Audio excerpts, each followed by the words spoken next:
Welcome back to Channel On. Today I'm working on my 2010 Piper, and the problem I'm having is the window here, the door, will not stay open on its own because of the strut. So I have to use a pair of vice grips.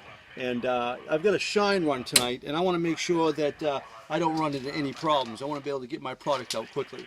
So I ordered these 12-inch, 35-pound struts off from eBay for $21. I'm sorry, Amazon for $21. And they came today, and I've already put the other side on. It works great, so I'm going to go ahead and I'm going to put this one on. And I'll put the description down below. It's 12-inch, and there's nothing to put these on. It's getting kind of late here. Like I say, we're trying to get things loaded up, ready to go.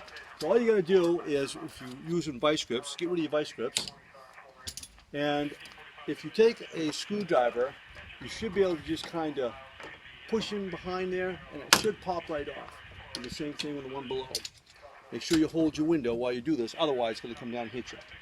And all you got to do with the new one, just take it like that, snap it in. Do the same thing with this one. Just like that, and there it is. And it works really good. So when I first put it on, it felt like I was actually going to break the door, but it's designed for it. So there it is. It's a quick video. Again, got a lot going on, so I really can't spend a lot of time on this.